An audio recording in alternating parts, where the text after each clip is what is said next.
to part 2. Today we're doing 851. We're going to split this up into 2 days. So today's the first day. What we're doing in 851 is solving nonlinear inequalities. So we'll be doing these algebraically and using a number line to solve these. Nonlinear inequalities are it's an inequality, so it's not going to be an equation. It's not going to have an equal sign. It'll have less than, greater than, less than or equal to, or greater than or equal to, and it's not going to be a linear function. So for our purposes, for what we're doing in this course and in these 2 lessons, we're going to be working with quadratics, cubics, other types of polynomials, being, I don't know, maybe quartics, or something with our variable raised to the 5th power, the 5th degree, or rational functions. Today, I think the examples I've picked out are concentrating in quadratics and cubics, and then next class, we'll do a little bit more with cubics, and we'll do rational functions. So we can solve these algebraically or graphically, and like I said, we'll focus on solving them graphically in this lesson. So to solve these algebraically, what we're going to do, the first thing that we want to do is get everything on one side of the inequality sign and get 0 on the other side. And then we go ahead and factor things out. We separate all the factors, set each factor equal to 0, and solve each one. And then we get those solutions, we plot them on the number line, and we use those solutions to divide the number line up into sections. And within each section, we've got to pick a test value. And then we're going to figure out what the function is doing in that region with that specific test value, whether it's positive or negative. So that's kind of the quick run through of the steps, and you have them written there in front of you. And these are coming right from your handout. And so what we're going to do is we'll go through the examples, and then hopefully you'll be able to see these a little bit better and understand some of these steps a little more. So I'm going to go right to the classwork, okay, and let's see.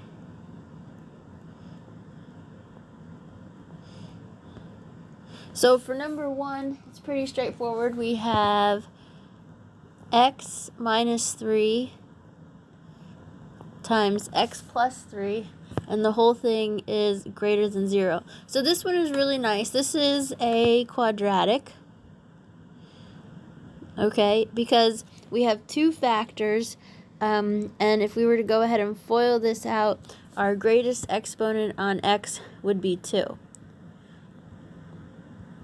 So your greatest exponent on x is 2. You don't really have to, that's not a huge issue with that when it comes to solving this, but that might be some good background information for you. So this one is nice. It's already factored for us, so we don't have to do that. So we can take these factors, split them up, and what I'm going to do is I'm going to set each one equal to 0. The original inequality is not set equal to 0. It's greater than 0, but we'll set the factors equal to 0 to find our possible solutions, or where we're going to divide up our test zones. So I set my factors equal to 0, and I solve them. So I'll get x is 3, and x is negative 3, okay? Now, those solutions I'm going to go ahead and put on a number line, okay? So for my number line, let's see, I've got negative 3 and positive 3. And then what I want to do is I want to find some test values in the ranges that are marked off by negative 3 and positive 3. So, and pick some test values that are easy to work with. So some easy values here, we could do negative 4, 0, and positive 4. Okay, so now what you can imagine doing is you're going to take these test values and you're going to plug them into the original problem. So for example, I would do negative 4 minus 3 times negative 4 plus 3. Let's see, I can divide these ranges up. I could do 0 minus 3 times 0 plus 3. And then I can do 4 minus 3 times 4 plus 3. Okay, so what I've done in this step is I've plugged my test values into the original inequality. Don't know why that popped up. Okay, so let's see. I'll say that's what I did here. So we'll just write that down so you have that. So plug test values into the original inequality. Okay, so and then I'm going to run through each one of these. And when I'm going through these, I don't necessarily have to simplify these all the way. I just have to figure out if these are going to be positive or negative. Now, -4 minus 3, I know that's going to give me a negative answer.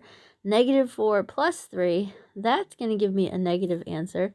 And then if I take a negative times a negative and multiply those out, I get a positive, okay?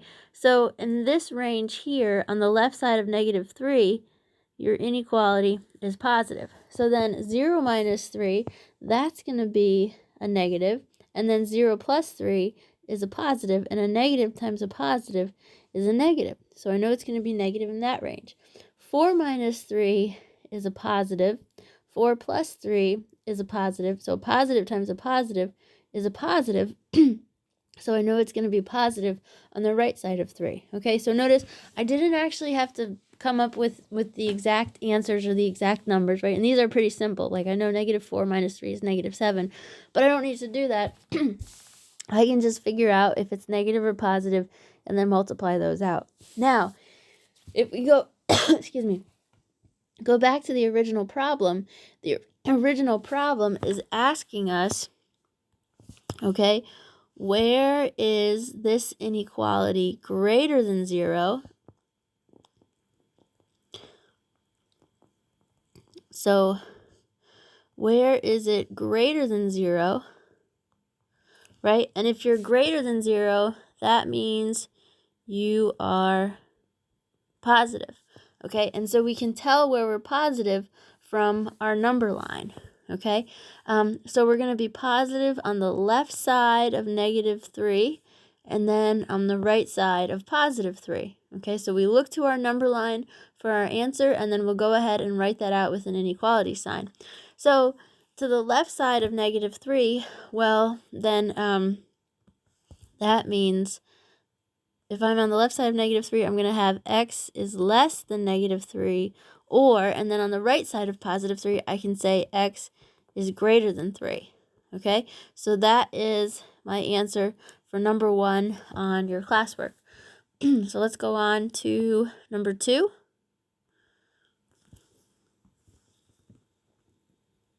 So for number 2, we have x plus 4 times x plus 1 is greater than or equal to 0. Okay, so again, we take our factors, we split them up, set them equal to 0, and we solve.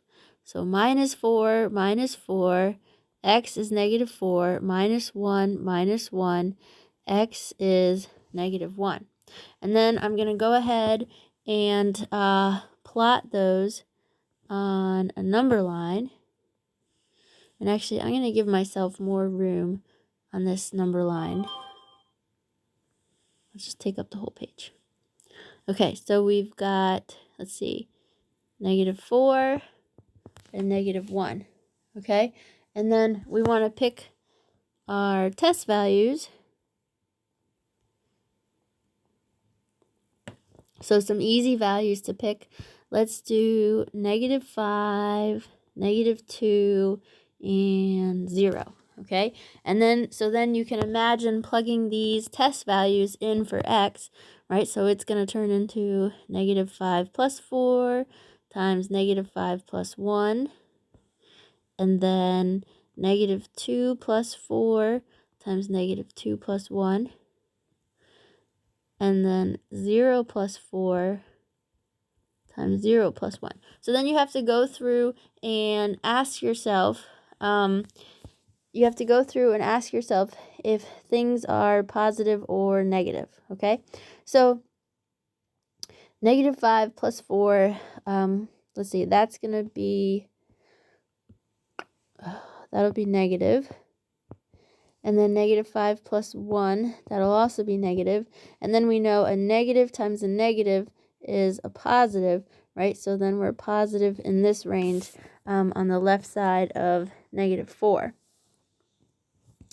And then negative 2 plus 4, let's see, that's going to be positive, and negative 2 plus 1 is going to be negative. So it's negative in between negative 4 and negative 1. And then 0 plus 4 is positive, and 0 plus 1 is positive, and a positive times a positive is a positive. So it'll be positive on the right side of negative 1, okay? And so if we go to the original problem, it's asking, well, where is this inequality greater than or equal to 0? So that means where is it positive or equal to 0? And it's going to be positive or equal to 0 at negative 4, and then to the left of that, and then at negative 1, and then to the right of that. So then to write out those answers, we would say, okay, x is less than or equal to negative 4, or x is greater than or equal to negative 1. And there's our answer, and we're all done with number 2.